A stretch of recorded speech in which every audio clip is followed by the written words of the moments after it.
Hello, my name is Chris Wilkie, and I'd like to welcome you to the Ball State Graduate Technology Boot Camp. This program is designed to get you up to speed with the technologies you need to successfully complete and participate within graduate programs here at Ball State University. This is all designed on the idea of self-directed learning. So the idea is we know as somebody who has been away from school for 10 or more years, technology may have evolved over this time.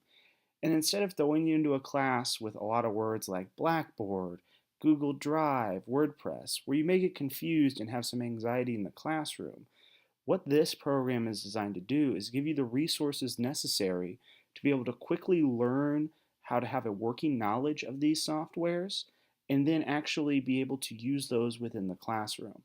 So this program is designed to be kind of a one-stop shop for somebody who's coming into graduate school. Funding will be needed for this to have a continual monitoring of the program itself and the creation of new content moving forward. As we know, the educational landscape is adjusting and changing and evolving every day. So new and unique technologies will come up and those will be integrated into the classroom setting. Over time, this program will need to be updated to account for those. And after this initial pilot program to see the success through assessment here, we're going to need to take a look at to see if we can fund this in future endeavors to keep this program alive for future students. So the idea is pretty simple. We know there are technologies that we need to use in the classroom. We know people have trouble with using these technologies. So we're trying to fill that gap by giving them module-based training exercises to allow them to quickly gain a working knowledge of the program. So it's set up in a blog format here. We have our header, we have a few examples we're going to go through here, but you go to a home page. So the idea, they're broken into small, distinct modules. They don't go too in depth. They have some form of feedback where you can communicate with other students via the comment feature of the blog. And there's a goal setting worksheet that you can actually download, fill out, and re-upload in the comments section to help kind of give you some accountability to complete your projects. So let's go through what one of these modules will look like here so that you guys can take a look and understand, okay, well this is great because it can fill the need for students in today's educational environment. So go through the WordPress training. All you have to do is click on the link, and what we have set up here is a kind of a full set of videos that gives you a rundown of the basics of these programs.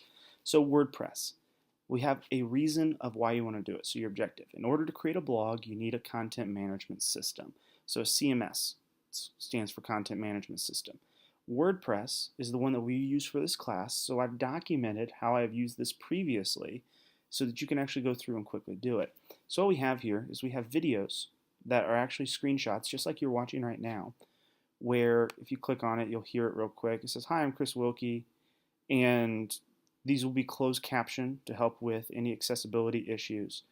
And these videos will actually walk you through how to use WordPress. So this first one is giving you the basics. I'm literally going through each and every tab on the left-hand side to educate you what those mean, what processes can be used when you click one of those buttons, and how you handle that.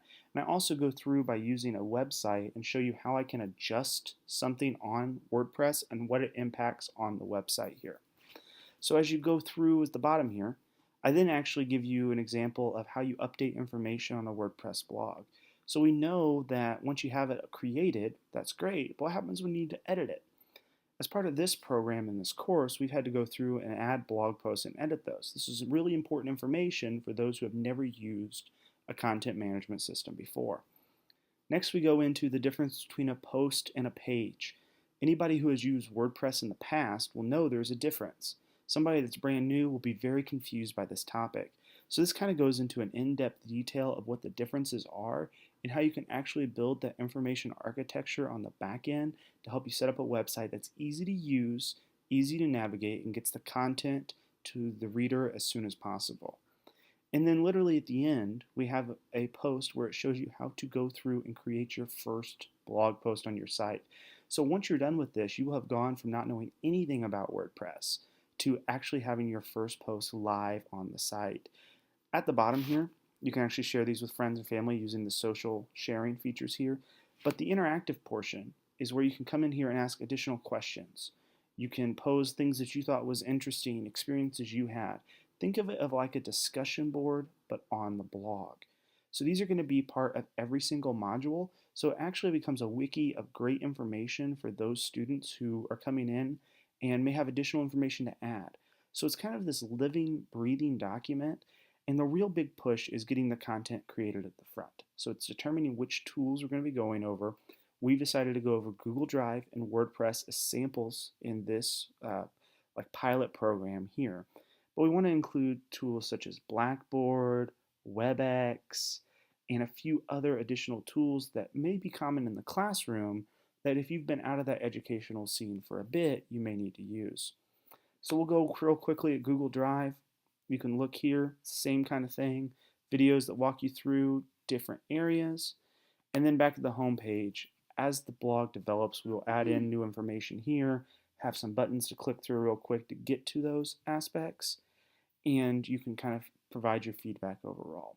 So this is the Ball State Graduate Technology Bootcamp. I hope you enjoy this. If you have any questions, please leave a comment below or in one of the modules, and we'll try to get back to you as soon as possible to make sure that we can help you learn the technology you need for the classroom.